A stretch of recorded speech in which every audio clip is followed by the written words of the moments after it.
Hello, welcome back to Ignite Parenting Podcast. I'm Heather Bixler, and I'm a licensed professional counselor in the state of Arkansas. And this is my friend, Leah. Hi, my name's Leah Musacchio, and I'm a licensed master's in social work, and so I'm a mental health therapist here in the state of Missouri. And today we're going to talk about a couple of interesting things, but we're going to begin with a mother wound. Welcome to the Ignite Podcast, where biblical wisdom meets modern parenting, where it's our mission to help empower and equip parents and caregivers, as well as the local church, walking with you in implementing faith-filled language for everyday moments through God's love, a blend of encouragement, real stories, and honest conversations, so families can actively engage with their children and transmit their faith to the next generation. Let's get into it. Boy, isn't that a topic that a lot of clients bring into session? Yeah, absolutely. And it doesn't just affect one person. No. It affects the entire family. Absolutely. Yeah. I think the hardest thing about it is people will throw around the term mother wound, but we haven't quite defined it. Yeah. So why don't we start from a basis of defining it? I love that. Let's do it. What would you say, Leah? When I think of the mother wound, I would say it refers to the, emotional pain or unmet needs or dysfunctions that are passed down from a mother to her child. You bring up a really good topic because it can be generational. Yeah.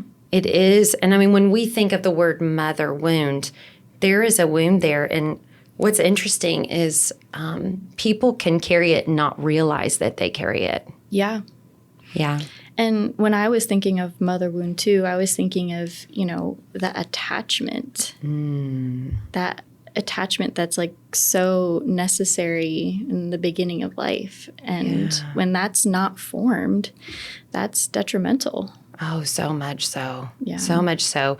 Lately, I've been doing a lot of research on attachment focus. Okay. And it's interesting how all of our relationships come back to the way we perceive ourselves, our sense of self, our identity. Yeah. It comes back to our primary caregivers. Absolutely. And how they saw us. Yeah. I think, for instance, you look in a baby's eyes and they're looking up, toddler, any of it, they're looking for that smile, that reaction. Yeah. And when they don't see it or they see it in a confusing way, it affects who they are. However, I think with a mother wound also is there's a lot of guilt and shame because we think, what is wrong with us? Right. As like yourself personally, as a mom, it's like, what's wrong with me? And I think we'll get to this later, but I think that's when you can recognize like healing needs to happen. So yes, so good.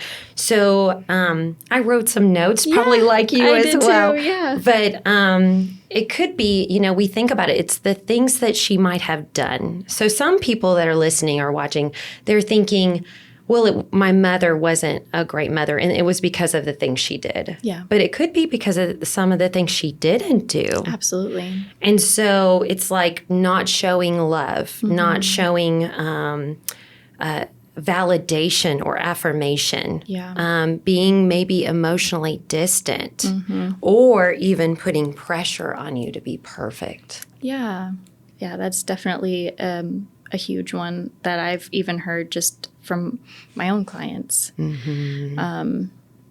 That pressure to be perfect, it sets up these expectations that it's hard to meet. And I think another thing too is just how as a mom, you don't always recognize that the way you grew up was wrong either. And so you're unintentionally parenting the way that, you were taught.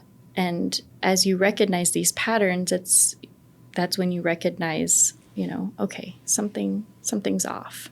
Oh, that's very good. Yeah. And that's the way our stories are. Right. I mean, we could be living in very nice, home with parents, paying their bills, and we're going to church and everything is fine. And we don't realize that maybe we feel like something's missing. Right. And as we know it in counseling, in life anyway, perception is reality. Absolutely. So if I feel like I'm missing something, then it's hard for me to access that. And I feel like I'm maybe walking with a limp emotionally and mentally. Yeah. I loved this next part was, what are some of the signs and symptoms of that mother wound? Yeah. What would you say to that? I think we hit on this just now a little bit, but, a low self-worth, and low self-esteem. So yes, that comes from, that leads to feeling unlovable or never good enough and always seeking that approval. Yes. People pleasing. Oh my goodness. Yeah, that's Let's a huge talk one. about it. Wearing yourself out because, and there is a drive there. I mean, let's lay it on the table. I mean, women naturally are caregivers. Right. Yeah. They want to take care of, they want to do, but when is enough enough? Yeah. And I'll ask my clients that sometimes is, okay, when do you know that enough's enough? Because your body is saying enough is enough. Yep. Your family might be saying enough is enough, but do you believe it? Yeah. Yeah. I think I even asked my client that today. Yeah. And just, I think learning to explore that is just the start of healing. Yes. Yeah. Another big symptom of a mother wound is trouble trusting other women. Oh. I know. Leah's like, boy, we're going deep now. Yeah. Let's go there. Trouble trusting other women. That makes sense. I mean, think about it. I mean, assessing, and this isn't like saying, okay, if we recognize we have a mother's wound or we're dealing with a mother's wound, we need to go back and like pick up stones and throw it. I mean, you've got to, first of all, let's give a disclaimer. If you feel like this is hard for you, that you should seek some therapeutic assistance because it's good for all people. Right. But it's for us to recognize in us that maybe the issue with my trouble trusting other women or those relationships is because of something that's not flawed in me. It's because of an attachment that wasn't formed or something that was hurt a while ago. Yeah, and something I was thinking too when you said that was modeling. Like we learned so much from what we see. And, we even practice that as therapists. Like we counselors, we model correct behavior. Yes. Just like a mother should model, self-regulation and all these things. But when it's not modeled to you, you don't have a frame of reference to go from. Exactly. And sometimes you don't even know that it's wrong in the first place. Exactly. So, okay, there could be women watching this and hearing this, and they're thinking of their moms. Right. And they're thinking of maybe some of the things they have issue with. Yeah. And then all of a sudden, because we're very smart, we're thinking of what we're modeling. Right. Yeah. And so it's hard to walk into mental health conversations and go, okay, I can't pull that guilt on top of me. Yeah. Because it's easy to do that, is to say, well, maybe I am being emotionally distant with my daughter, or I am a super duper people pleaser here, and I have been leaving my children, more so than I want to. Sure. So in this conversation, I think the biggest thing is to be aware of it. Yeah. And then be able to go, okay, even if my feelings are different, how can I make choices that bring health in the next generation? Yeah. And I think one of the components with that is just, grace. Oh, my. Having grace for ourselves and grace for our moms who maybe didn't know or maybe had mental health issues and she wasn't aware of it. Yes. And which led to this mother wound. Exactly. And also mental illnesses are generational as well. Exactly. So I think another significant part of it is when I assess, am I speaking the language of my attachment coping style? Okay. So when I'm in a women relationship, Yeah. am I being avoidant? Am I being anxious? Mm-hmm. Do I have to keep getting that approval? Yeah. As an anxious attachment? Am I seeking more? Do I have to be overwhelmed or feel like I have to save a relationship?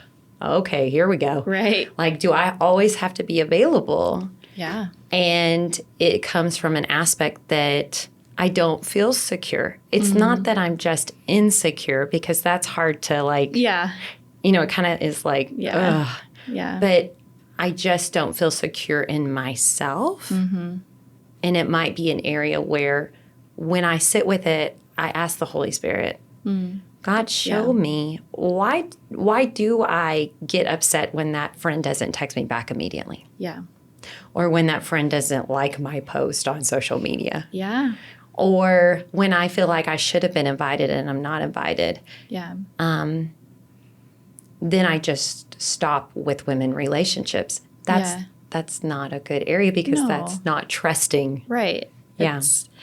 God gave us women in friendships for a reason. You know, iron sharpens iron. And when we don't pursue that, that's hurtful and harmful to us. It does. It does. And again, like you said, we're modeling to the next generation as well, just like was modeled to us. Yeah. So I think some of the most powerful stories are of women who maybe felt like running, but they knew in their mind they wanted to break a generational thing.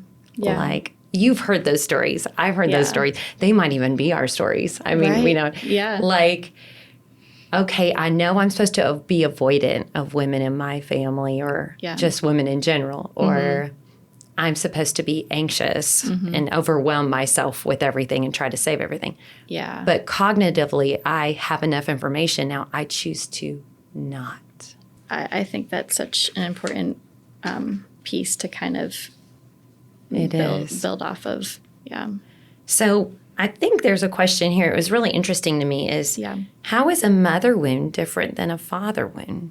Yeah. I think that was a super interesting question. Like, how is it different, and how do father wounds affect us differently? So I think one of the things is, with a mother wound, that affects our emotional security and self-worth and relationships, whereas with a father wound, it impacts identity and confidence and security. And I guess the security is kind of like the overlap, but with the mother wound, that's emotional security, that emotional element, that's like so key. Oh, yes. Yeah. Oh, yes. They are our nurturer. They're the ones that literally, I mean, mom is holding the baby, maybe nursing or feeding the baby. They're looking in that face probably more so. I mean, in a normal situation, they're looking at mom's face more than others. So they learn that emotional reactivity. Yeah. They also are the ones who we learn how to connect emotionally. Yeah. So we learn that aspect of when I'm crying, or, I think back when my kids were in elementary and we'd show up for the plays or whatever, they're looking for the parents, and they're looking for mom to, as much as they're looking for dad, but they're looking for mom. They're looking for that. I'm so proud of you, like that emotional support. Yes. And if you even go back, to like the newborn stage, like, they're learning that you will meet their needs when they're just a baby. Babies cry because they're hungry or because their diaper is dirty. And that's when that need gets met. Yes. And if that need isn't met, that's when that mother wound can develop. Yes. Yeah. Yes. And like we mentioned, the mother wound is wrapped up in that attachment aspect. So if you go, well, why do I have such issues? Or why does this person have such issues in relationship? It literally can go back to childhood. Yeah. How we felt loved, validated, accepted, and generations of interpersonal harm and health can go on because of the way we are with children. Now, again, people may watch this and go, oh my goodness, I haven't done well, or, you know, I've got older children and what do I do? Right. You and I both know the brain and the heart has such great capacity for resiliency. Yes, absolutely. So if it has great capacity to resiliency, and God just doesn't heal us when we're children, but he also can touch us when we're adults. So he believes in that as well. Yeah. Then just having the power of knowledge and then deciding, making a commitment to change is huge. That's generational. Yeah. And I love too how, like, even as I've worked with some of my clients and just did research on my own time, our brains are built to heal. Yes. And what I love about, you know, God too is that he built our brains that way. Exactly. And, you know, we're not meant to live as broken people. And so there's always room for healing and forgiveness and wholeness. I love that. Yeah. I love that. Yeah. Okay, so going on, how does the mother wound affect women and men differently? Oh, that's a good one. Yeah.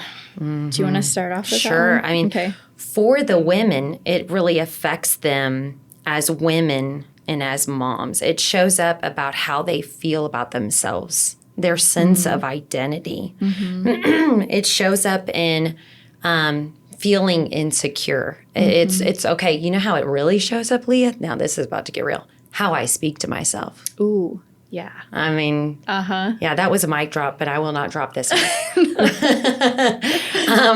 No, it's like how we speak to ourselves if we're going to be real. Yes. And if people go, well, I mean, I don't know. We do. We have an inner voice, all of us. It's how we treat ourselves. It's how we speak to ourselves. Yeah. I just saw an interview of a well-known Christian actress, and she was talking about how, and she was crying, and she was talking about how she finally got like the light bulb moment on how she spoke to herself and how horrible it was. And she had spent time with the Lord, and the Lord illuminated that. And I think even as a licensed professional, I have to watch it. Like, am I driving myself? And if I drive myself, is that coming from a place where, I mean, because I wouldn't talk to anyone else like that at times. Right. But is it coming from a place that isn't quite healed? Yes. That's expecting results? That's expecting stuff that God doesn't even really expect from me, if we're going to be honest. Yeah. But that's how that, for the woman, it shows up. On that, I was thinking too, like we can see that in our kids sometimes. Yes. Like I've had those moments where I've heard my kids say things and I'm like, oh my goodness, I say that. Yes. And that's such a humbling moment for me because I'm like, okay, this isn't right. Like it needs to be corrected. And so. Oh, that's so good. Yeah. And, and to add to that, that can shoot us with such guilt. And sometimes we don't know how to reconcile that other than we just avoid it or we just shut it down. And I think you bring up such a good topic because to be compassionate with self is to be compassionate with others. Yeah. So if I'm going to be compassionate with myself when I feel that twinge of, oh man, they're reflecting me and I wish it wasn't that way, is to recognize it and then recover. Yeah. And to recover is to go, Holy Spirit, how can I change this? Yeah. They're still young. They're still resilient. Yes. How can I change this? Like, show me how to exemplify the healing that I need while you're healing me. Yes. I love that. Yeah. I love that. Okay, so the men. Yeah. Do you want to talk about the men? Sure. Yeah, so men may struggle just being emotionally vulnerable or in their intimacy and forming healthy attachments and then also suppressing emotions. Yes. So, that's a hard one. Yeah, I think, I think about how that the typical, like, men don't cry, and that's kind of been the joke. Yes. But, like, is that the mother wound, like, coming out in society and exposing itself? And, I know it's a joke, but it's not actually. It really is. I mean, we see the effects of it in sessions. Absolutely. Yeah, and what it does. I think what's interesting is it could be that they didn't. Okay, so it could be that they didn't have a bad mother, but what if they didn't have a mother? Right. I mean, let's talk about that for both the women and the men. Just the absence of that can cause you to shut down emotionally. Yep. Can cause you to feel that in your self-worth and connection, that lack. Yeah. So some people may say, well, my parents got divorced, or my mom was really sick and she wasn't there. And that can be very hard to reconcile, that maybe my mom wasn't a horrible mom, right? But my mom wasn't there emotionally, mentally, for whatever reason. You can still feel that wound and it not be a horrible mom. Right. Yeah. Yeah. You are right about the gender thing of, and men don't cry. I know we don't cry. I hate that. I know. I'm trying to change that with my little sweet grandson. So if he falls, I'm like, oh no, just feel it, baby. But also his grandmother is a licensed professional. So yeah, there you go. He's got that going for him.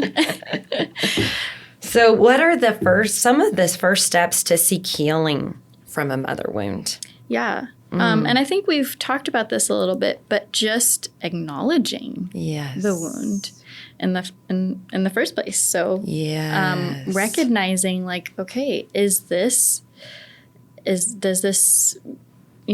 recognizing patterns, and how I mentioned earlier, like, I noticed, like, okay, with my kids, like, they're saying these things, like, okay, we need to fix this and adjust. And for women and probably men alike, is giving yourself permission. Yeah. Because sometimes we think if something's broken, then someone needs to be blamed. We call it a mother wound. There may come a time where there is a gentle confrontation or a gentle conversation that takes place. Yeah. But just giving yourself permission to grieve that, to say, I have lost here. Yeah. And this is how it's affected me. That's the first step to healing. Absolutely. Yeah. I think of, and you totally come in on this, but I think of some of the areas is, for some, it's good for them to journal it, write it out. Maybe write a letter to what you've missed. Yeah. A therapeutic letter, writing that out to say, these are the things I've missed. Being able to talk it out with more than just a friend, but perhaps a counselor, a mentor, a pastor. Yes. Someone who can listen to you, and someone who can listen and maybe not fix at the beginning. And I think, too, part of that is letting yourself feel, like, the pain of it a little bit, too. I think if we don't recognize the pain, we don't recognize that it's a problem. That is so good. So healing only begins when I decide to be brave and I step out and acknowledge it. Yeah. So if I don't say that it's hurting, and it might be that it doesn't even hurt you, but you see the effects of it in your family, or you see the effects of it that you don't have many relationships, you have to recognize that. And if you go, well, maybe I'm not feeling the feelings of it. Right. That's coping. That's a key factor. That's a key factor. Yeah. You have to start recognizing what lacks, and then the feeling will come back. Yeah. Okay, so when we think of that, healing begins when we stop pretending it didn't hurt. Yeah. How does the mother wound affect marriages and other relationships? Yeah. well, we've talked a lot about, emotions. And so that's key here in a marriage relationship. So especially within emotional, like, vulnerability or unavailability, when you notice, like, am I having a difficult time expressing my emotions or connecting with my spouse? Like, is that something that's a root cause? Is there a root cause of that? Exactly. So the thing I see, I think a lot is trust issues. Like, will that person really be there? Can I trust them? So what does that leave the other person? Feeling like they have to take control? Yeah. Feeling like they have to be in charge? I wrote this down, and I thought this was interesting because I was doing some research on marriages and relationships, but people expect their spouse to fix what their mom hurt. They may not say it out loud. I think of those who have kind of gone into a marriage thinking knight in shining armor. And then they get into it and they think, this isn't being fixed. Like, this isn't happening. And they may go from relationship to relationship. Yeah. That might be a sign that there's a mother wound there, because honestly, you're looking for the fix, but have you ever sat and went, when do I know that it's fixed? Right. I would suggest if there's a mother wound there, it's never going to be enough. Like, it's never going to fill, because guess what? I feel I'm not enough. So what am I expecting out of them? Right. If I'm the mom who always constantly goes, great job, but Johnny, don't forget your room. Or great job, but you could do better on that. You could do the control element. Like, I can't not just let it go and let it happen and play its course. So if it's hard for you to go, enough is never enough with someone else. You're doing that from a place that you believe in yourself. Enough is never enough. Yeah. Oh, wow. It affects relationships. There also might be a fear of closeness or overreacting when you feel unloved. Yeah. These are signs of that as well. And you're probably going, well, Heather, Leah, what do I do when that happens? Well, right. First you recognize it. Yep. If you can, get to a therapist, because it's a good conversation to have. But I would suggest to try to use the upstairs part of you instead of the downstairs, your heart. Yes. Think more cognitively and go, okay, instead of when they come to me with that grade, or my husband, I expect him to fix it, I do the opposite. Yeah. And see if I can start to do that while I heal with a therapist or a pastor. Yeah. And community too. So good. So good. Support from other women who maybe also recognize that they need healing in this area. Oh, so good. Yeah. So we kind of addressed it, but how does a mother wound potentially affect the way someone would parent? You know, what's interesting is the way they would parent, but have you ever seen, I think I have, on whether they want to be a parent? Oh, yeah. So we're talking to all kinds of people on this podcast. Right. Some who might be single, you know, but they, I mean, of course, they're possibly into the parenting role somehow because it's Ignite Parenting. Yeah. But there are some who have, I would suggest from just sitting with them, have thought, I don't want to step into that. Yeah. You know, it hasn't just affected the way I parented, but do I even want to parent? Yeah, that's a good one. Because of the trust issue. Maybe I don't trust myself. Yeah. Yeah, I think that's a good one. And then also setting up like unrealistic expectations. Oh, yes. And so are we pressuring, do we feel the pressure to like become a parent or, you know, whatever that. You know, what's interesting is when I look at parents who potentially have experienced a mother wound, they have difficulty connecting emotionally with their children. So, I mean, we all go through phases. Yeah. I mean, I absolutely adore my adult children. But, of course, they were a teenager. I was a teenager. We're always going to have those parents that go, what is with these kids? Right. Like, no matter what generation. Right. But I think if you find yourself having difficulty emotionally connecting, like, how do I connect with this child? Yeah. It may be that you have also experienced that. Yeah. And so, honestly, you know, we say it all the time, find that therapist or pastor. But always go to the top level. Go upstairs before you go downstairs. If you're having problems accessing that, get with the community of moms moms that you admire. Yes. Hang out with them, see how they're doing with connecting, and then also think of the end result. Use that upstairs area, your brain, to say, okay, what do I want the end result? Do I want them to know that we connected? And how do I want them to know that we connected? Yeah.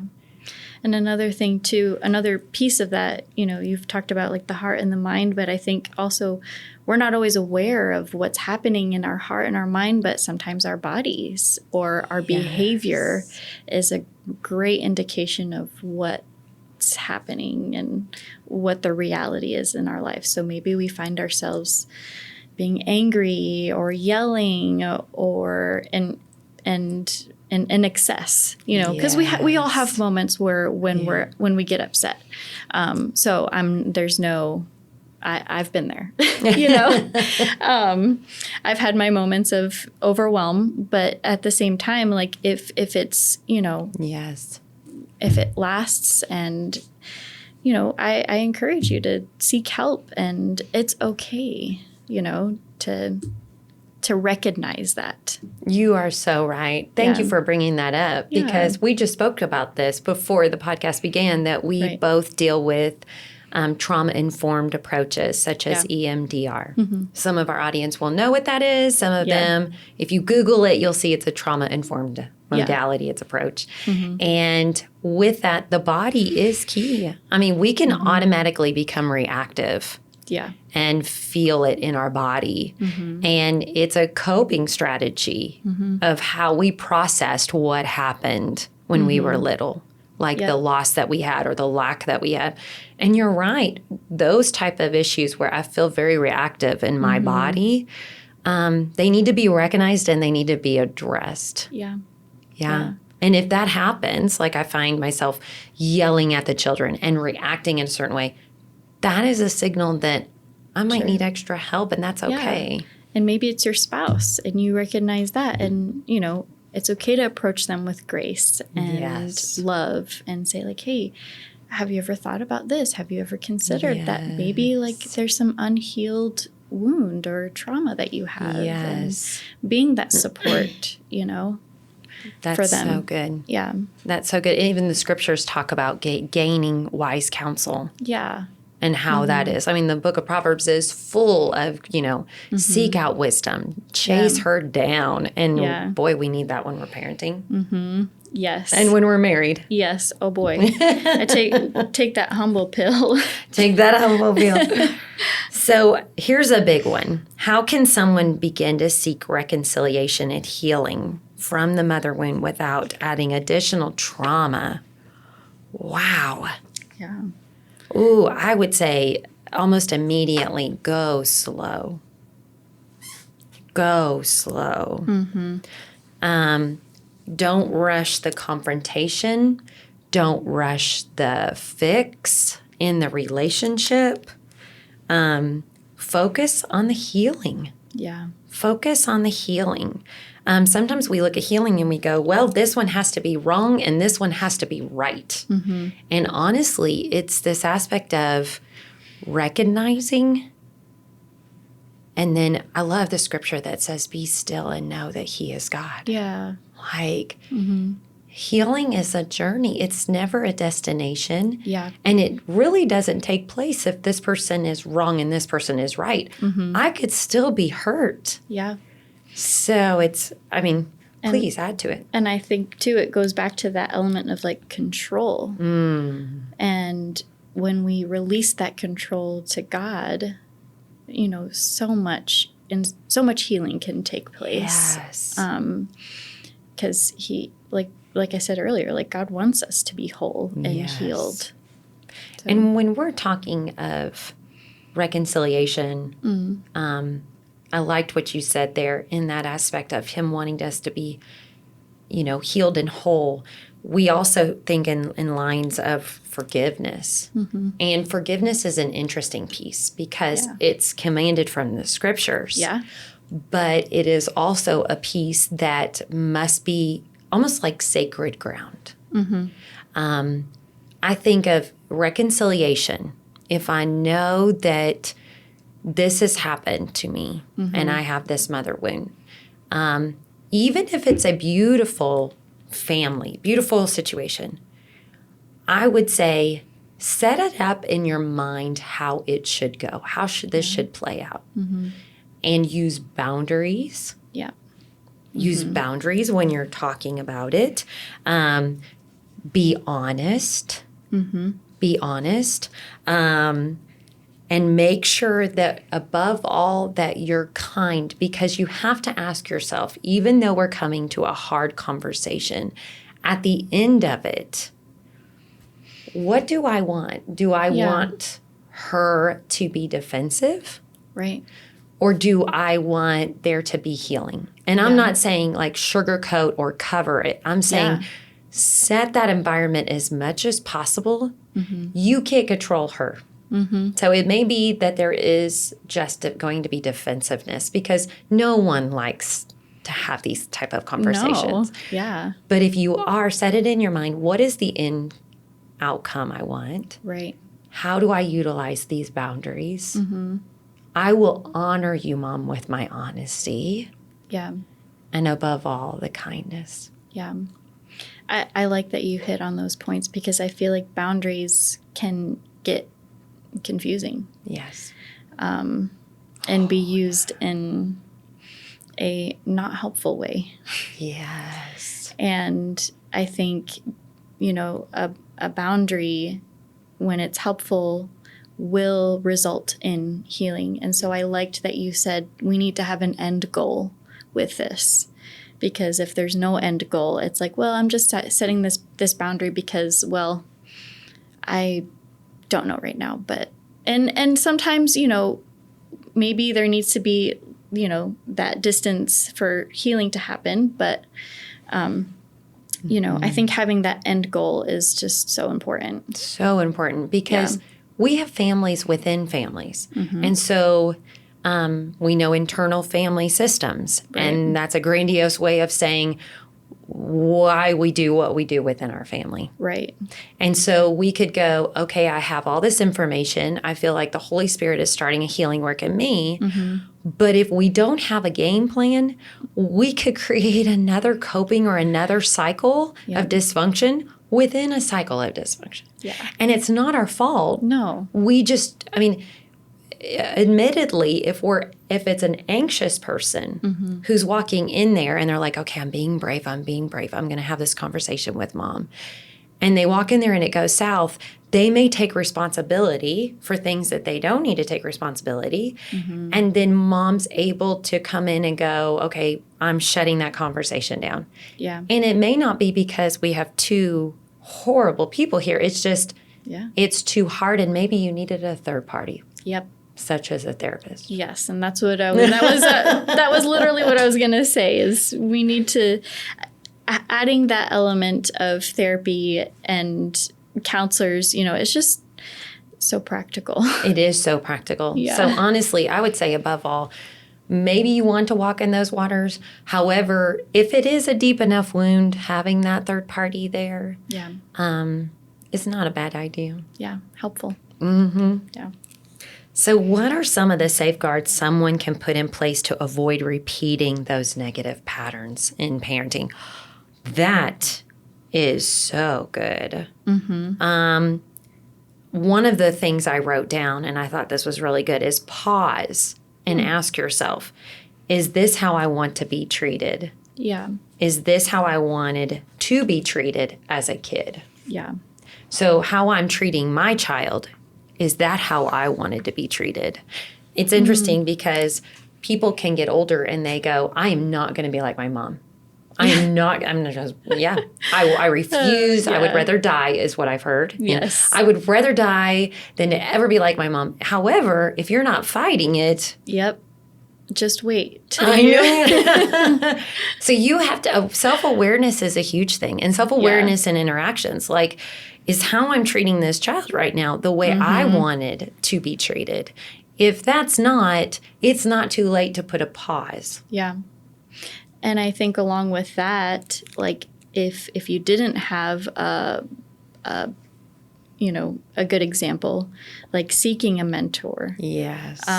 Seeking therapy and counseling, because there are people out there who can help can guide you and point you in the right direction. Yes. If you have parenting classes around. Yeah. I mean, if you have those type of resources, also trusted friends that maybe you do life with and they see you as a parent. Yeah.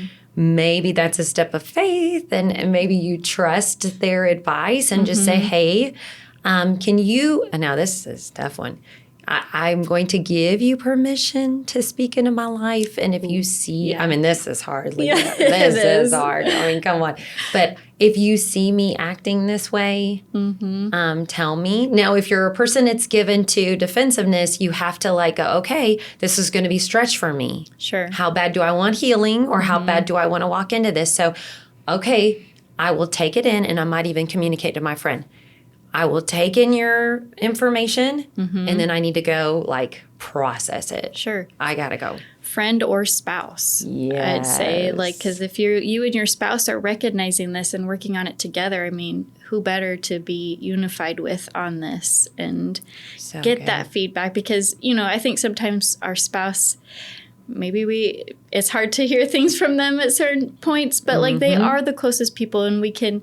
Whenever we hear stuff from them, feedback, we can know that, okay, they're saying their intent is probably because, like, they love me. Yes. And want me to grow and want me to succeed. And so. That's so good. Yeah. That's so good. Having that community. Don't go it alone. Yeah. Don't go it alone. So where can women turn in the scripture to begin to seek healing from their mother wound? That's a good one. Yeah. One of the verses that popped to mind, and it's one that we don't quote a whole lot, but I love this one, is Psalm 27:10, and it says, though my mother and father forsake me, the Lord will receive me. Yeah. I love that one so much. I love it. Yeah. I love that. It's so good because it's so true. I mean, there's nothing like a mother wound to feel like you've been abandoned by the Lord as well. Yeah. And so you have to realize that a lot of times the breaking in our life is the exact moment that prayers that we have prayed to be answered, that is that pivotal moment. Yeah. And God is going to use it for the betterment. I mean, think of all the generations that maybe before you, and maybe you didn't come from a family that prayed, but think of the friends that you have now who are praying for you. Yes. And those prayers are ever before Him. Yeah.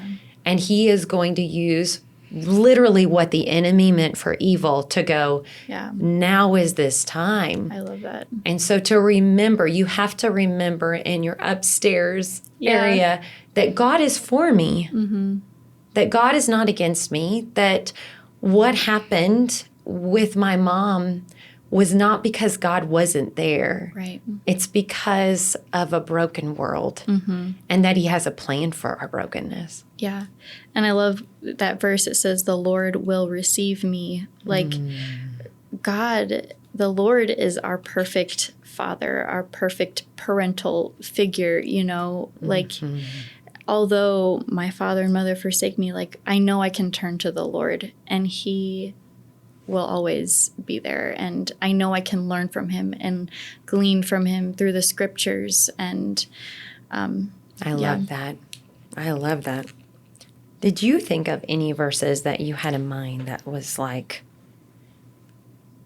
Yeah. So one of them was Psalms 34:18. And I know this one is quoted often, but it's, the Lord is close to the brokenhearted. Oh, yeah. And saves those who are crushed in spirit. And I like how you were saying with the previous verse that, like, okay, let's bring, and this is another verse, but let's bring those thoughts captive. Yes. And bring them to the Lord, because sometimes, it's unrecognized. Yes. And we pray, like, Lord, help me to recognize the patterns. Help me to recognize the broken things.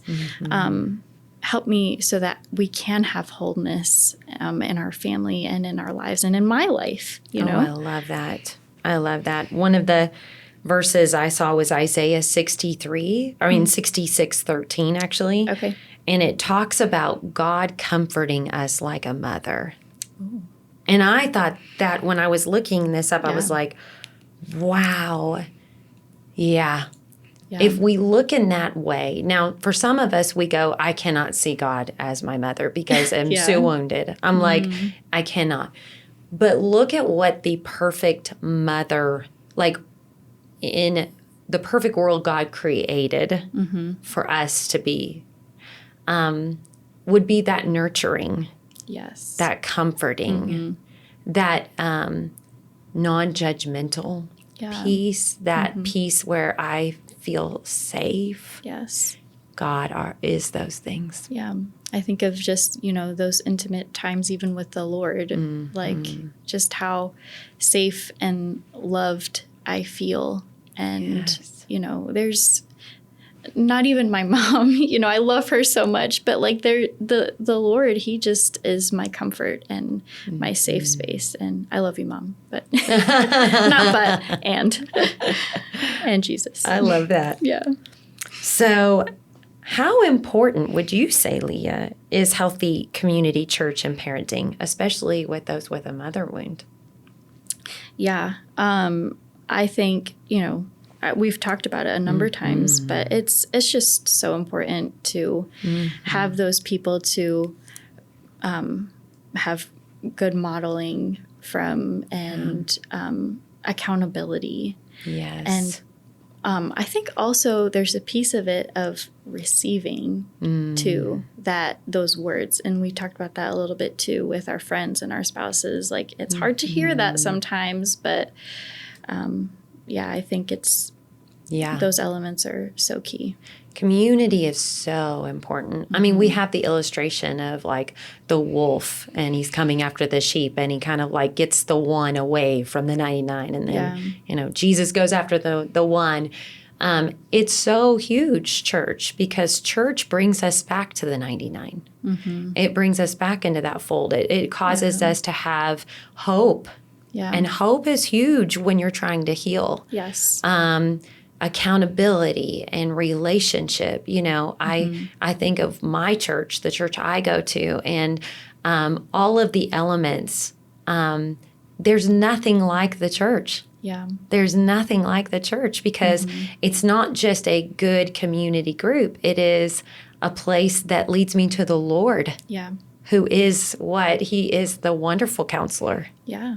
And people who will pray with you through the healing. Yes. Too. So I would almost encourage, because a mother wound causes trust issues, maybe they've had a rupture in their relationship with church and community. Yeah.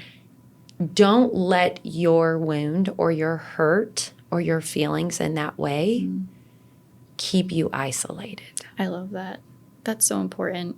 And I think we've just hit on this so many times, but just recognizing that and going back to the fact that, like, okay, why am I pulling away? Yes. And okay, maybe I need to push in and not pull away. My natural instinct is to pull away. Well, my natural instinct is to pull away because that's all I know. Yes. I'm going to push in and pursue those relationships. And I will tell them as well, like in session, we are trained to know that any kind of healing potentially in a therapeutic relationship, there's going to be a rupture. Oh, yeah. So there's going to be someone who leaves the session and they may not come back for a while, and they're processing and they're angry, they're upset, whatever. Yeah. If that should happen in a relationship with your local church, just know that is on the healing journey. Yeah. It may be that, you might need to change a church, Sure. but it also could be this aspect that you have to assess, what is it that caused me to leave? Yeah. Was it, it just started to get a little bit hard for me because it was rubbing against my trust issues? You have to ask yourself, when you're in relationships, do you get angry and leave? Yeah. Is that you or them? Because at any rate, even if it's not that church, it's another church, you need to find community, and a biblical one. And seeing those patterns in yourself too. Yes. Like, is this my norm? Do I just go from church to church? Is there something wrong with that, or with them, or with me? Exactly. Is that my mother wound? Yeah. Yeah. Oh, that's so good. Oh, wow. For those who feel they have possibly wounded their older children, oh, this is a good one. How can they begin the restoration process and help their children heal? Oh, Yeah. I love that one. Okay, so when we feel we're wrong, or we feel like we don't know, Yeah. the best posture is one of humility. Yeah. Yeah. Saying sorry is so humbling, but so necessary. There is so much healing that comes in that sorry and in that moment. And recognizing the pain. Like recognizing, this is difficult, but if you want to go there, Yeah. the Holy Spirit will go with you on it. Yes. And you will have so much respect from licensed professionals. Like, I see this in my older children. I see what's happened. Can I do that? Use humility, but then also recognize what might be broken in them. I see this. So many people live their life not taking this step of faith, Yeah. and it will heal their home. There is miracle after miracle in going, I will humbly step into this water. Right. So if that is a thought at all, pray about it, but go there. Yeah. Go there. And I think even just when in that moment, even recognizing and being specific about what you're sorry about or Yes. apologizing for, because sorry is just sorry. What's the heart behind it? Yes. Are we communicating this effectively even in that moment? Because you could just say sorry and like walk away. Yeah. But what are you sorry for? Like, let's push into this moment and communicate about it. And, tell them that you're learning. Maybe you never saw this before, Yeah. but I'm learning and I want to do better. Yeah. Oh, my word. If we had more people in the world who said, I want to fix this, I'm learning, and I want to do better. Yeah. I think those words are hard because it's a place of vulnerability. Yes. And vulnerability makes us afraid, but vulnerability is where we heal. Yes. I love that. Yeah. I think that's so true. Being vulnerable is so hard. Oh, because, it makes us feel insecure. But it's through that, you said it. it's never too late Yeah. to show up differently. So any final words?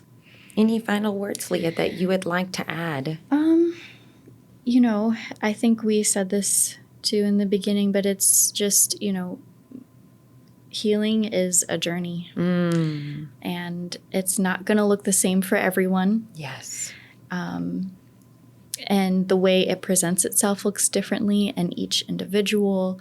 And so I know we've pinpointed a lot of, common, behaviors or, Yes. the way that we are communicate or whatever, it's not going to look the same for everybody. But I think it's important to pursue the healing and pursue community. And I would say, of course, healing is not linear.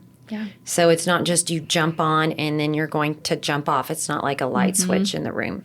And also I would say this, if you begin that and you get stuck, you'll know because what comes out. So if you're in a group that goes, no, we're dealing with our mother wound, we are just vigilant and we are just going to tell it like it is, and we're going to, what kind of fruit is that producing in you? Yeah. You may need to look for a licensed professional or a pastor who can go, okay, how do you want healing to look? Because if healing is, I just want to right the wrong, then you have to go, okay, how will this come out of me? Healing isn't something that's isolated. It kind of like leaks on everybody, just like hurt, you know? It just leaks. So how do I want this healing to look? Do I want it to look like, I am a spokesperson for mother wounds and, it is my right. Yeah. And if we go at it that way and we get stuck in that, that can keep us isolated. Yeah. That can keep us at a different route.